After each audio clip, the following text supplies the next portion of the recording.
Today, I'm going to be talking about GIS. I'm not talking about too much development. I'm talking about GIS. And just like when Mr. Toko was on stage, he was talking about the trend of AI in 2025. And then we had drone 2024, 2022, and all of that. So we'll be looking at how we fuse the geography, AI, and then drone. So let's begin. For smarter mapping, the next slide, please.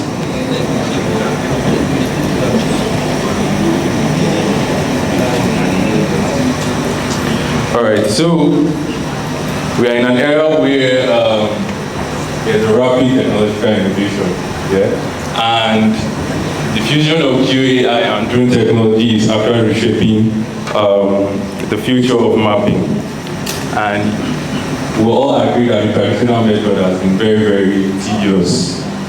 It's very, very tedious, part of which I was just explaining some minutes ago, converting your LSD and all of that. And also, trying to get your data and, analyzing that data. It's very, very time consuming. But now we have intelligent and automated systems that are capable of actually analyzing large landscape with very good accuracy. And drones provide, agile, real-time access to even the most small. It's not small. But with your drone technology now, they are just going to spend some days, maybe 5 days on site because of the cities you get established. But after that, it's smooth sailing. And then you get your data, we just bring it to the lab and then we process it. Very easy. Okay, so Geo-AI transforms real area data into meaningful insights through advanced algorithms, pattern recognition, and predictive analytics. Now this enables smarter, faster, and more dynamic mapping solutions that support everything from urban planning to disaster response to environmental monitoring and infrastructural development. All right, next slide, please. So we'll be looking at what is AI, artificial intelligence, and it is a multidisciplinary field. Okay, it is a multidisciplinary field of computer science devoted to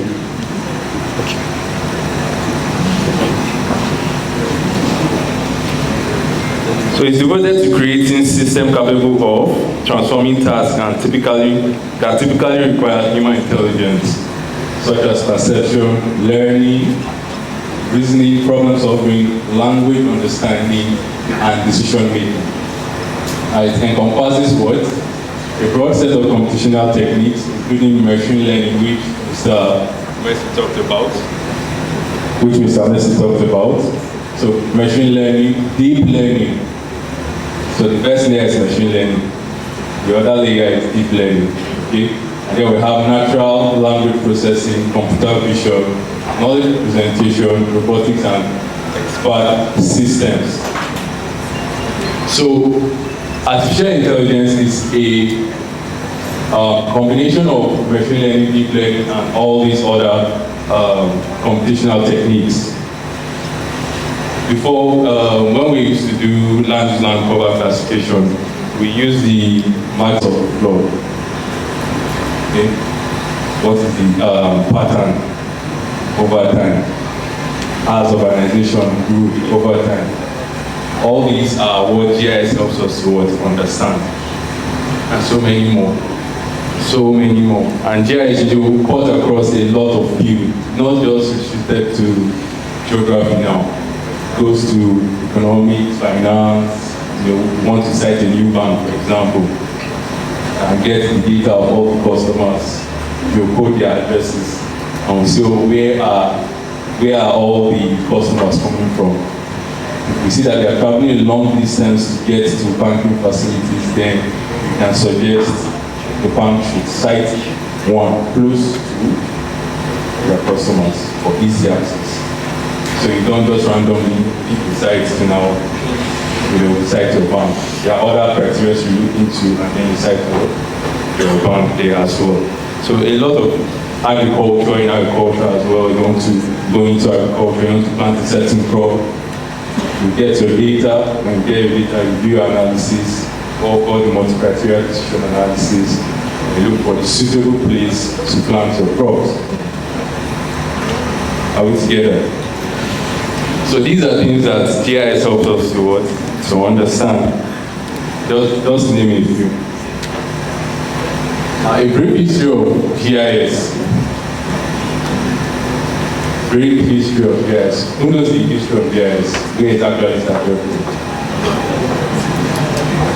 It's there on that. You remember John Stowe, the man that discovered the source of cholera outbreak in England in the 1850s or so. Okay, he's the one that, before even GIS became a thing, he was able to trace the source of the cholera outbreak. This is not microscope or anything. He actually traced it going from neighborhood to neighborhood. He got to the source, and he did that using map. And that's how GIS was now better. In the 1960s, the beginning of modern GIS with the Canada Geographic Institute system, led by Roger Tomlinson, the first computerized system for storing, analyzing, and mapping vast geographic data. So it started with Canada Geographic Information System. Then we moved to the 1970s, where S3 now came in, and Esra has become one of the brands that you are talking GIS today. There is no way you cannot mention them. Yes, GIS is right back, but Esra stand back. So whenever we're talking GIS, but it started in the 1970s to 1980s, and then they grew from there. Then we had the desktop GIS from the 1990s, where GIS became more accessible with desktop tools like ArcView, integration of GPS and remote sensing, strengthening spatial analysis, spreading GIS into fields like planning, environment, and transportation. And in the early 2000s, where internet and open data broke out, there is the rise of web-transformed GIS, online mapping platforms like your Google Maps 2005, and open data efforts like the OpenStreetMap, which made GIS data widely available for all of us. You can testify to OpenStreetMap. There is nobody that's not using OpenStreetMap now, because you can easily get your vector data from there for roads, your points of interest, and the rest of them. Okay? Then 2010 to present, we now have the cloud. So it makes it smart. You don't need to waste too much time trying to analyze. It can tell you to actually give you the statistics for a particular location, and to do that and visualize it for you. Very, very interesting. So other AI platforms with geospatial extensions, we have the Google Earth engine. For me, Google Earth engine has been a lifesaver for me. I don't need to start downloading enormous satellite data that will be like gigs. And then start analyzing them, mosaic and all of that. But with Google Earth engine, I just write the code. It uses JavaScript. Okay. I think there's also the Python version if you are into Python, but it uses JavaScript as its code base. And easily you can just perform your machine learning for land cover classification, and we use it widely for climate, land cover, and environmental modeling. And we have Google Map platforms and AI APIs, just like Mr. Messi has mentioned earlier. Then we have the Microsoft Azure Maps and Azure AI. Then we have Pix4D, which is for your drone mapping, and it also has the AI-based feature extraction for drone as well. widely used for agricultural construction and surveying. Okay, let's play the video. So I want to show us an example of what we did with Google Earth Engine.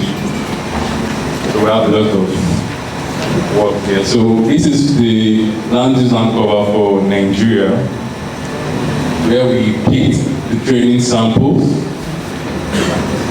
We picked the training samples, as you can see here. We have water, vegetation, rangeland, hilltop, and rest for Nigeria.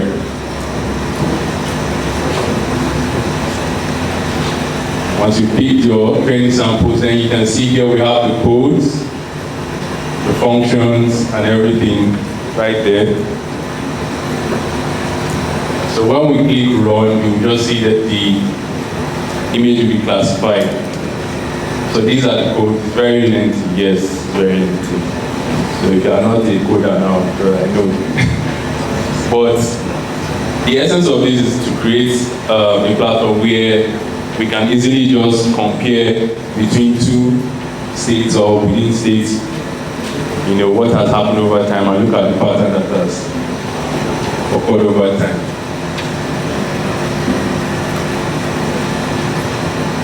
Yes, so we're running it now. So as you can see, we have the left map controls and we have the right map control. We can select the year on the left and select the year on the right as well. So we're going for 2020 and then 2022. You can select the state as well.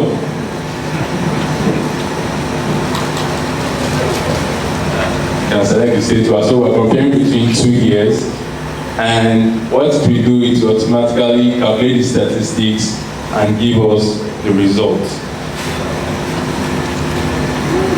So you see, automatically gives you the results. So this is very beneficial. You can see the slider here to look at the comparison between the two. So we made this an app as well where you can access it. If you are a researcher, you're interested in comparing between years, what has happened over the years. So okay, we're going to Lagos now. So over the years you look at. So what we did is from 2018 or 2014 to 2024. 2014 to 2024. So this is for Lagos, and you can see the statistics on the right and on the left as well. Yep, I'm running on this. Alright, so let's go to the next one. Okay, please leave the next one. So this is for the project I was talking about. So we have the drone imagery on the left, and then I've picked my training samples. So I have the drone imagery on the left. This is for JOS. And then we have the machine learning one on the middle, which is your random forest classifier. And then this is the deep learning that we use as well, the model we use as well. So you can see that we have much better accuracy with the deep learning compared to the random forest.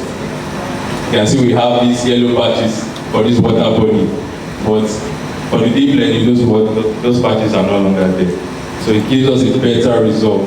So what we did was pick the training samples, train the model, and then I personally took it to Visual Studio Code to be able to now run my deep learning, because I discovered that ArcGIS Pro was slow, so I had to switch to the other part, the coding part, and it was way faster and did that processing for me.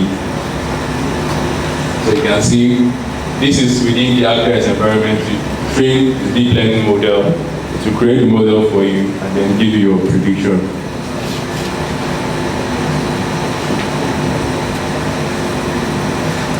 Can you forward it? All right.